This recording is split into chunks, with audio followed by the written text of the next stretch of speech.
ilmoitukset. Now we're going to hear from an introduction from a person who is just the amazing family to me. Ja nyt kuullaan esipuhe ja tämä henkilö on aivan erityisestä perheestä. They have been on the mission fields since their kids hardly learned to walk. Ja he ovat olleet lähetyskentällä siitä asti, kun lapset oli niin pieni, ettei ne vielä kävelleetkään.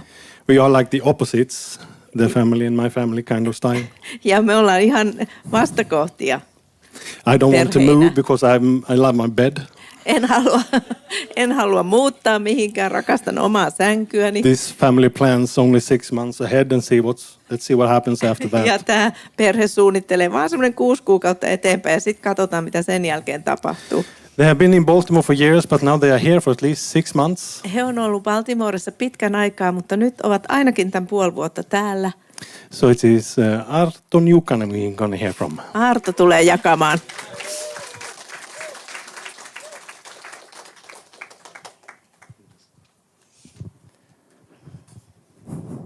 Tack så mycket. Thank you so much. But you have moved also Tekin olette muuttaneet from Sweden to here. That's amazing. Ruotsista tänne, se on ihmeellistä. Praise God. Hei, meillä on täällä joku muukin, ketä asun Ruotsissa. We have someone Takarivissä. else here who has lived in nähdä, Sweden. Sakke. Good to see Tervetuloa. Sakke here. Welcome.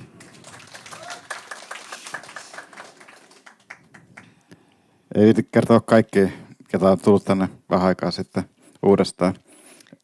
And we're not going to mention everybody who has come here recently. Ei haluta nollasuttaa ihan jokaista. We don't want to embarrass just everyone.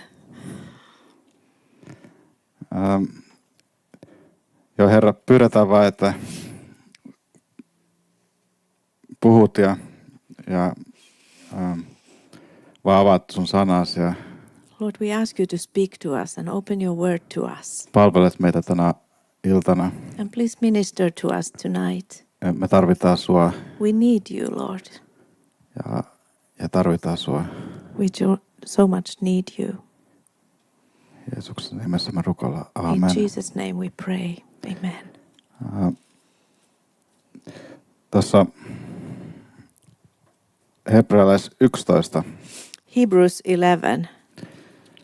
alkaa näin, että usko on luja luottamus siihen, mitä toivotaan, varmuus siitä, mikä ei näy. It says, now faith is the certainty of things hoped for, a proof of things not seen. Ja seuraava luku alkaa, että koska meillä on ympärillämme näin suuri todistajien pilvi, pankaamme mekin pois kaikki, mikä painaa, ja synti, joka niin helposti kietoo.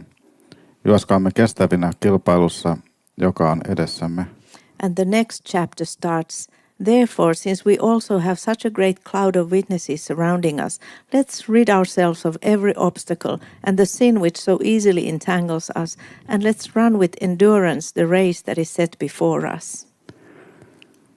Ja eikö se ole upeata, että meillä on niin kuin tämä Hebrealaiskirja 11 ja se elämä, mikä niissä luvuissa virtaa ja näkyy. Isn't it great that we have Hebrews 11 and the life that flows in these chapters and life that can be seen there? Ja mä mietin, että tässä maailmanajassa, kun me eletään, ei välttämättä ole niin kuin, me tullaan haastetuksi monella tapaa. And I was thinking that as we live in this time in the world, we are challenged in so many ways. Ja tämä maailma yrittää vaikuttaa meihin. And the world tries to have an effect on us. Ja saakin jossain määrin. And does affect us in some measure. Mutta sitten tämä, mitä meillä on Jeesuksessa. But then what we have in Jesus, me voidaan laittaa meidän katse, me voidaan kiinnittää meidän katse meidän uskon alkaja ja täydelliseksi tekijään Jeesukseen, joka edessään olevan ilon vuoksi kärsi ristin häpeästä välittämättä ja istuu nyt Jumalan valtaistumen oikealla puolella. We can look only at Jesus, the originator and perfecter of the faith, who for the joy set before him endured the cross, despising the shame, and has sat down at the right hand of the throne of God.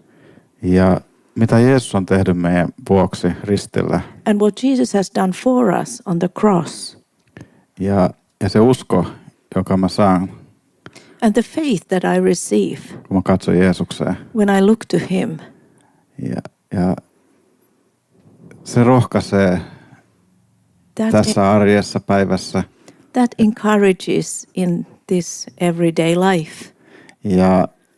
Ja Jeesuksen takia mä valitsen niin kuin kulkea tällä tavalla. And because of Jesus, I choose to walk like this. Ja mä mietin miten Johannes Kastaja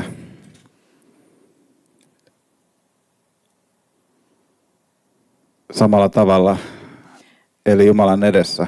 And I was thinking about John the Baptist, how he lived before God in the same way. Ja tuolla Markus 6 ja 20. And in Mark 6 verse 20. Niin hienosti nähdään millainen vaikutus Johanneksella oli Herodeksen elämässä. In a great way we see the effect that John had on Herod. Ja Herodes oli laittanut hänet vankilaan. Herod had put him in jail. Oli mestauttanut hänet. And had him killed, beheaded. Ja sitten me luetaan tässä jakeesta 20. And here in verse 20. Että me nähdään, että Herodes pelkäsi Johannesta. It says that Herod was afraid of John. Koska hän tiesi, että Johannes on vanhurskas ja pyhä mies. Knowing that he was a righteous and holy man. Ja se oli se syy, miksi hän halusi kuunnella Johannesta. And that was the reason why he wanted to listen to John. Ja Johanneksella oli niin suuri vaikutus, että Herodes epäröi. John had such an effect on him that he made Herod hesitate. Ja mä uskon, että meillä voi olla samanlainen vaikutus tässä maailmassa. And I think we can have that effect in this world. Koska me eletään, silloin kun me valitaan elää Jumalan edessä ja katsoa Jeesukseen. When we choose to live before God, when we choose to look to Jesus. Maailma on niin niinku semmoinen niinku öykkäröivä. The world is so rowdy. Ja yrittää kaataa meidät. Tries to make us fall. Mutta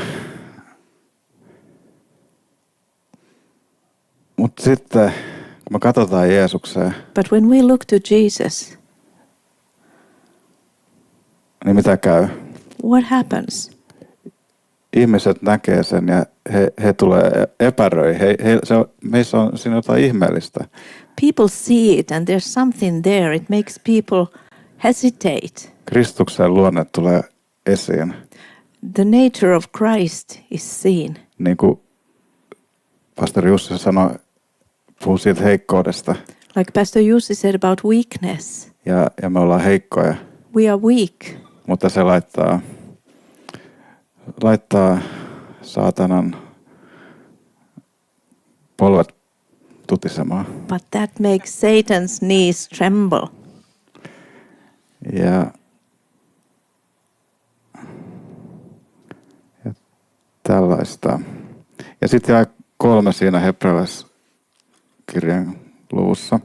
And then in Hebrews, Kehottaa meitä ajattelemaan häntä, verse 3 exhorts us to consider him, joka niin paljon kesti syntisten vaikutusta itseään kohtaan, who has endured such hostility by sinners against himself, ettette väsyisi ja menettäisi rohkeuttanne. so that you will not grow weary and lose heart. Kuinka helppoa olisi menettää rohkeus, How easy it would be to lose heart. mutta kun me ajatellaan Jeesusta, But when we think about Jesus, niin se rohkaisee It encourages us. ja antaa tämmöisen rohkeuden lähteä Gives us courage to go out. niin uskon seikkailuihin, mihin Jumala haluaa meidät viedä. And go to the adventures of faith that God wants to take us to. Amen. Amen.